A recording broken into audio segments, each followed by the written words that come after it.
You know, niggas gotta get their priorities together. Got their mind on the wrong things, spending their money in the wrong way. Trapaholic, real trap shit. Say you need that car with the rims and a trunk, just like Jim. It's more than life.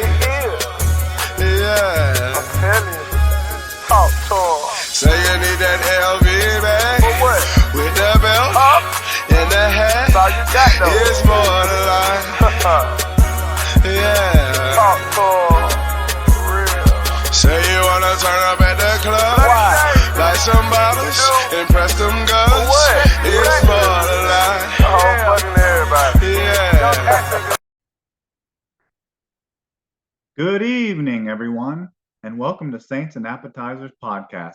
And who dat? And this evening we have some main course for you. Quite a bit going on now. There's kind of a little bit of a dead period there in the off season, but it's starting to pick up now that we have the new salary cap numbers and the Saints working to get cut down and be cap compliant.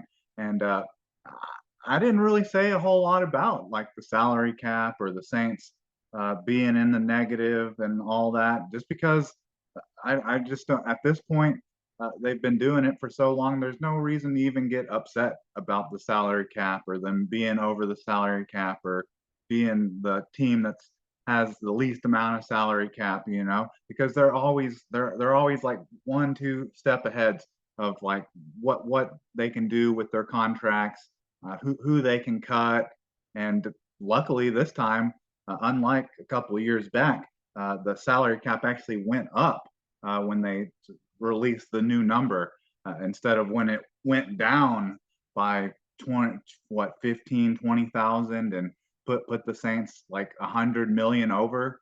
But coming into this off season, so before the new cap number came out, it was saying that that the Saints were gonna be like what, like 80, 81, 80 over the cap in the negative.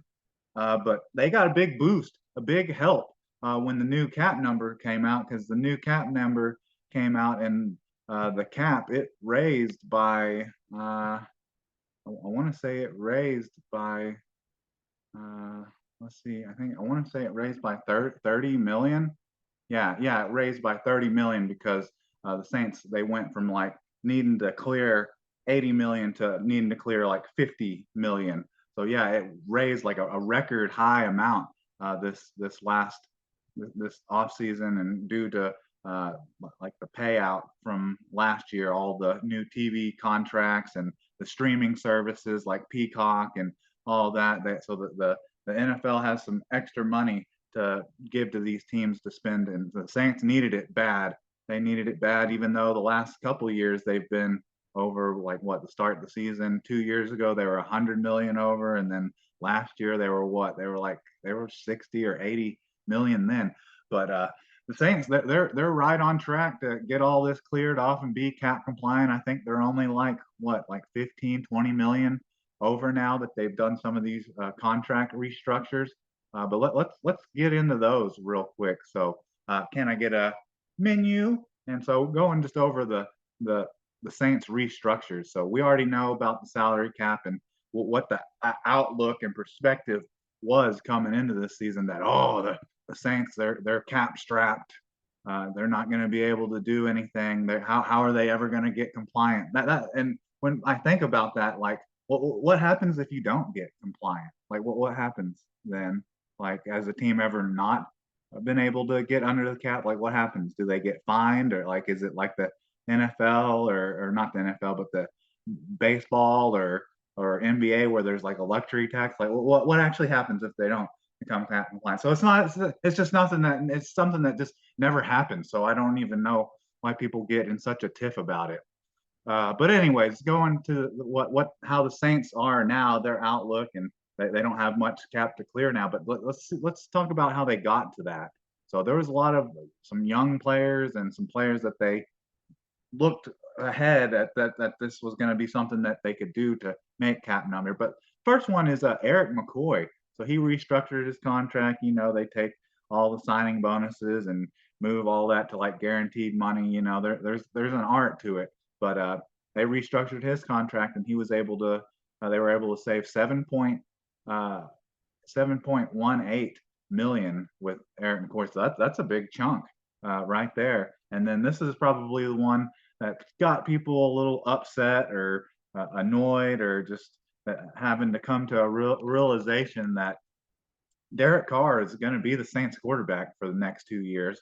The best they can hope is maybe that they draft a young quarterback maybe in the second round this year, or they're horrible this year and actually have a top 10 pick and are maybe able to draft a young quarterback to sit and learn behind Derek Carr. But that's about all you're going to get uh, at this point if you're just wanting to get rid of Derek Carr.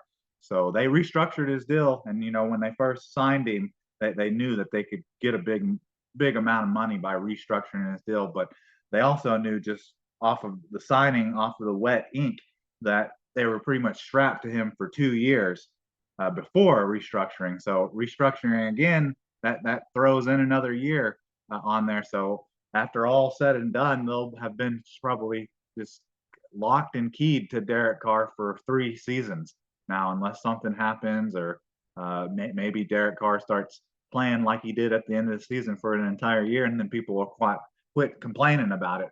But Derek Carr, so he restructured his deal. That's so the Saints there. He's a Saint. He's a Saint. I don't know any way you slice it. He's going to be a Saint.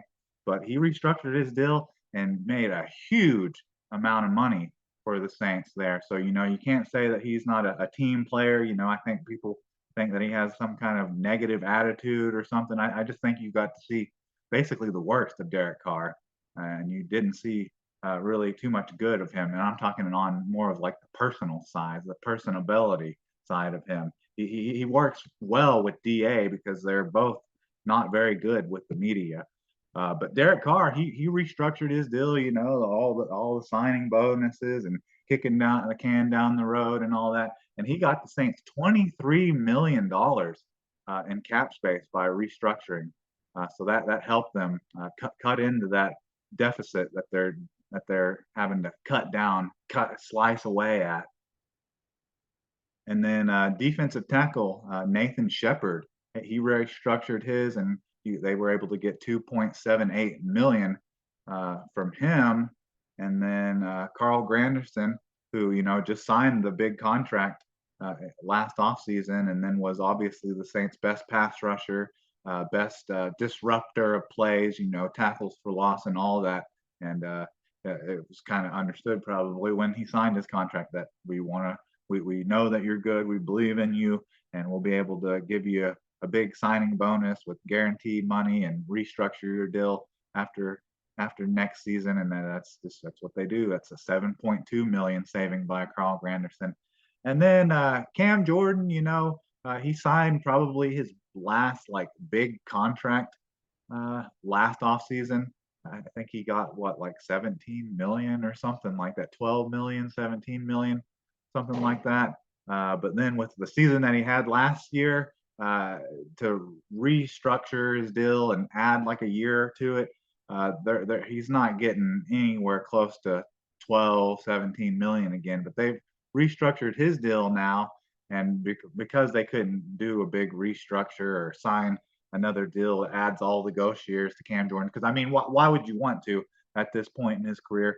But still knowing that you're kind of like Derek Carr, like he's going to be on your team. You want Cam Jordan on their team. Maybe not necessarily what he provides as a player anymore, but as a role model and a leader, more than anything. But he did a little restructure too, and was able to save the Saints 1.5 million. Not a lot, but any little bit helps when you start the offseason 80 million over. And thankfully that number went up 30 million like it did. It's just wild to think.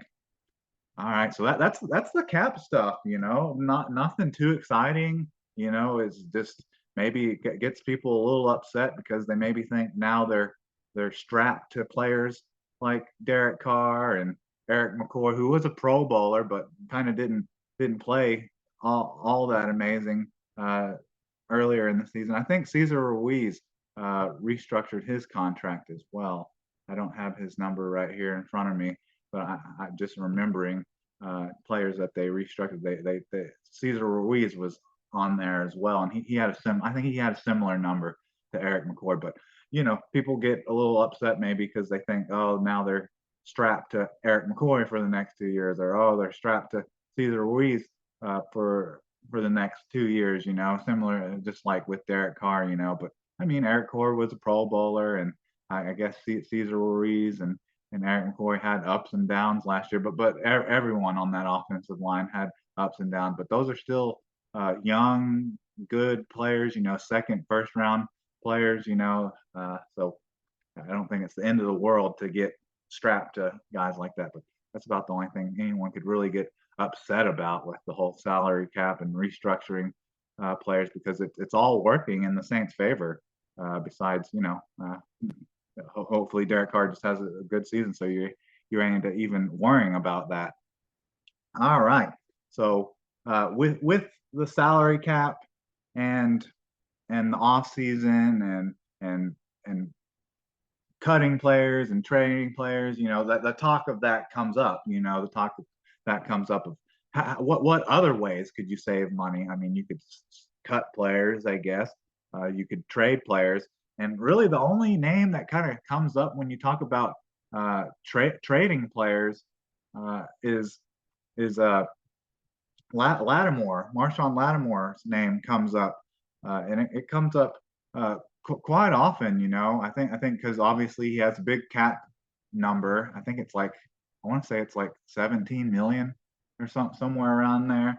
So you'd have to have to be some maneuvering to be able to lessen his cap hit and be able to trade him for some assets. Because I mean, he's still, I know he's missed like half the games the last 2 seasons, but I mean, when he plays, he's a top 5 corner, and he's still only 27 years old. So definitely keep an eye on that. And I don't even know really what you could get for him at this point, because he's missed so much time due to injury, but he's also one of the best cornerbacks in the league when he plays. And they've been kind of fluky injuries. Lacerated kidney. I mean, that'd be a rare one injury to have again. But he did have a pretty common for NFL players. Had an ankle injury last year, and the older you get in this league, the more injury prone you get. But let's see. This is some stuff that Dennis Allen said about him. Had some comments about Lattimore and the possibility of him getting traded. So I'm just kind of reading this somewhat verbatim, I guess. So let's see. So yeah, this is Dennis Allen. So yeah, I think it's about guys we feel like that can help our football help us win football games. Guys that we feel like can continue to build the right type of culture here, and guys that are willing to do the things that is necessary to do to succeed. And so look, like I said, Marshawn Lattimore, he's a big part of the team. He said earlier that he's a big part of the team. He's been a big part of the football team. He's helped them win tons of games. Unfortunately, and this was what I was talking about, of why really the only reason you'd want to trade Marshawn Lattimore. So like the last couple of years, health has been a big factor in that. And so I think the biggest thing is let Marshawn get healthy, and let's see where we're at as a football team, and we'll get the right guys out there that give us a chance to win. So that's Dennis Allen making some comments about it. He brings up the injuries, but he also talks about how he's been one of their best football players. Not just cornerbacks or defensive players, but just outright one of their best football players, and one of the key factors in helping him win all these games since 2017. So there's not really a whole lot to read into from Dennis Allen making these comments. I think if nothing else, he just doesn't want to diminish Marshawn Lattimore's trade value. That's kind of how I look at this, because he didn't really say like, oh yeah, we want to trade him, or oh, he's injury prone bum, we want to get him off our team, get the cap hit out of here, which obviously you wouldn't want to say that because you wouldn't want to hurt the trade value, but it should be interesting. I know you got some young corners on this team with Alontae Taylor and Paulson Adebo, and then there's some of those younger undrafted free agents and younger players, there's, some players that they picked up in free agency last year that came in and performed really well. But man, if you could, this is obviously something they can't guarantee, but I mean, if you could guarantee a healthy Lattimore last year, I'd prefer to keep him because if you can't get less than uh, if you can't get more than uh, I wouldn't be willing to take any less than a second round pick for him, because they were talking about uh, who was it? It was I think it was Jalen Ramsey who was traded for like the second or third time in his career, and he's 29, so he's a little older than Lattimore, but he was traded uh, from the Rams to the Dolphins, and they only got they and I understand because he's like a because he's older and he's been traded a couple times, and I think he probably maybe has just probably about the same injury history. But I think they only got like a fourth and a fifth round pick for him. So like I wouldn't be willing to do that for Marshawn Lattimore. Like I got to get at least a second round pick. But so that's something interesting. That's something to keep an eye on and see how that develops. And other players that could be traded. The only other one I could really think of is maybe Alvin Kamara. And some of these, I think I would be more upset about the Lattimore trade than Alvin if Alvin Kamara got traded because I just think Alvin Kamara just looks like he's kind of lost a step to me, especially when you see him compared to to to Kendra Miller in the last game of the season. You could just see like it's so obvious the burst and explosiveness difference between the two. All right, so let's see. On to the next thing here. We have so this is the one that I'm a little surprised about. It's a kind of an odd development because I did a podcast probably a couple months ago towards the end of the season, and with the way they were talking about Ryan Ramczyk, Saints right tackle stalwart right tackle offensive lineman, who's been like a four-time Pro Bowler, All Pro. He was drafted 32nd overall in 2017 draft. He was a three-time All Pro, and so like I was saying, that at the end, towards the end of last year, he missed like the last two games, and just put him on IR, and he was pretty much done with.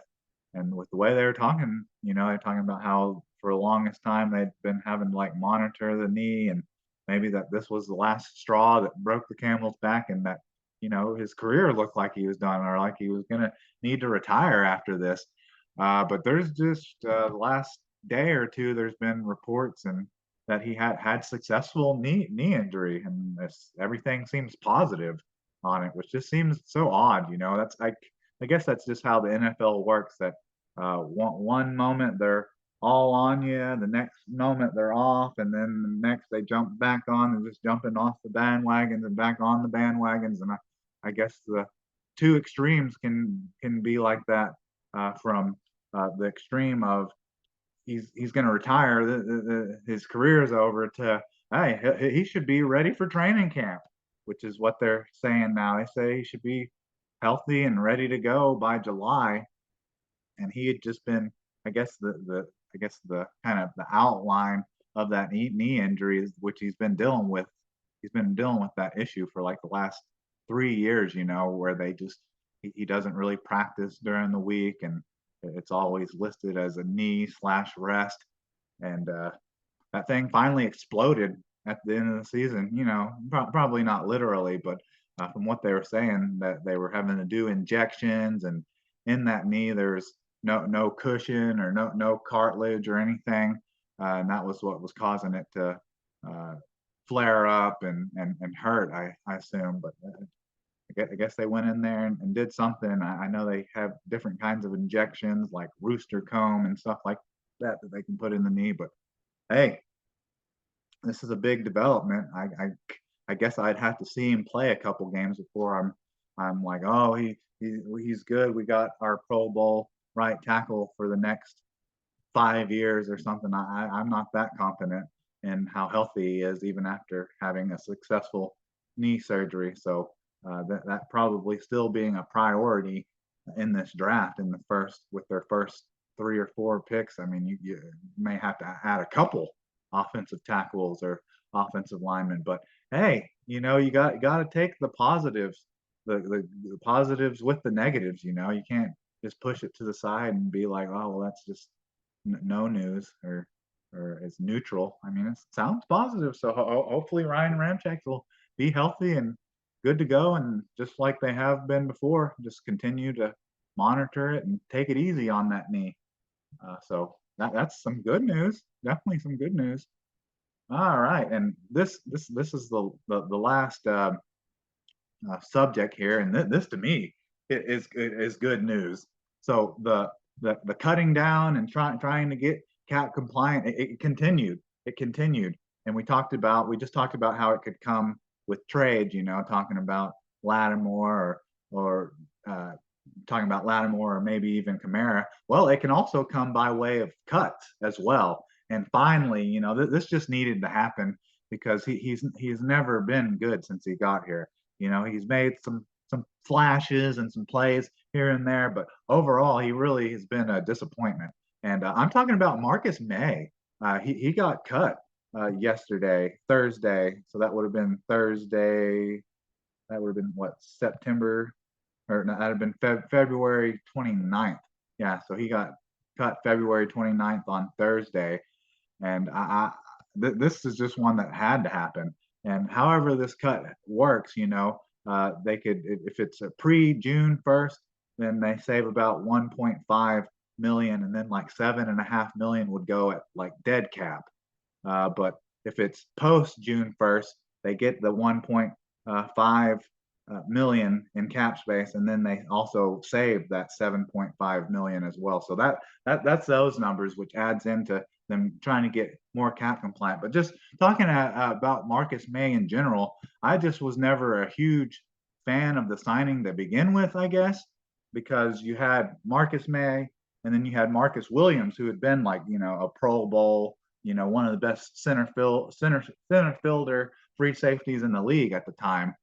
Uh, but so they were both came out of the same draft and were both drafted in the second round in 2017. But the difference is Marcus Maye, he must have been a 4-year starter in college or a red shirt freshman because he's 3 years older than Marcus Williams, because I think Marcus Williams is 27, and in March 9th, Marcus Maye will be 31 years old. So the age, and I understand that Marcus Williams got a bigger contract and was a more desirable free agency. Well, I mean, obviously due to the age, but it wasn't just the age; it was also due to injury. He was coming off of what? It was an ACL or an Achilles injury. So he's coming off of injury. He's 3 years older, and then just the trump on that, the cherry on top of that was that he was coming off of a pending DUI case. So it was all of that. I just don't see where you would want to. I understand you get him for a little bit less, but why would you want to pay a player that has all those red flags? All of those red flags. And so pretty much continued what he was doing in with the Jets, with the New York Jets. He was pretty much continued his style of play, I guess. He only played in 10 games the first season, which was the 2022 season, and then in the 2023 season he missed the first 3 games due to the DUI case finally pending. And I can admit he only played in 7 games in the 2023 season. So he only played in a season basically. In 2 years, he only played in a season. He played a full season in 2 seasons. And in those, I'll give him credit. He had some plays. He forced a fumble that led to them winning week 1 against the Falcons, I believe. He forced the fumble and then it was recovered, I think, by Tyrann Mathieu in the week 1 against the Falcons in 2022. And then he had a couple interceptions in 2023. But I've just never been impressed with him. You know, like I said, he made some plays and he showed that he could be a ball hawk sometimes, but he also made some bad plays. Can't remember what team it was against, but when I was pretty much done with him is when he fell for a fake slide from one of these young quarterbacks. I don't know, it might have been CJ Stroud. He fell for the fake slide and then gave up like another 20, 30 yards on a quarterback scramble. And so pretty much after that play and after that game, and then he comes up being injured again. I was pretty much completely off his bandwagon, and I'm wanting Howden, uh, Jordan Howden, to get in there and get snaps over him. And thankfully, that's what happened. And thankfully, you know, even though he was what, a fourth, fifth round pick, Jordan Howden looked better than Marcus Maye, anyways. So I think you kind of have subtly you have a replacement already in building, but with losing, I guess you're not losing him, but with cutting Marcus Maye, you're going to need to add some more depth. So you could probably expect to see that coming in the draft. Some safeties and some offensive linemen, just defensive backs in general. If you consider that Marshawn Marcus Marshawn Lattimore may be traded as well. So just some defensive backs being drafted, offensive linemen being drafted. But that's just a month or two away, and that's the draft. So they're already getting into the combine now, and that's how quickly the off season moves. You know, like I said, just a week ago there was kind of a dead period, but we're rolling now with teams cutting players, restructuring contracts, and just in 2 weeks, 2 Mondays from now is the first like tampering period of free agency, and then I think they can officially sign players on the March 13th. So we'll have a lot to talk about in about 2 weeks. There'll probably be another week here where it's going to be kind of dead here, but just in 2 weeks there'll be free agency, and then maybe a month after that it'll be the draft, and hey, before you know it, it's going to be training camp and preseason again. So we're rolling with the schedule and all that. But anyways, I think that's all I have for you. So who dat? And can I get a check, please?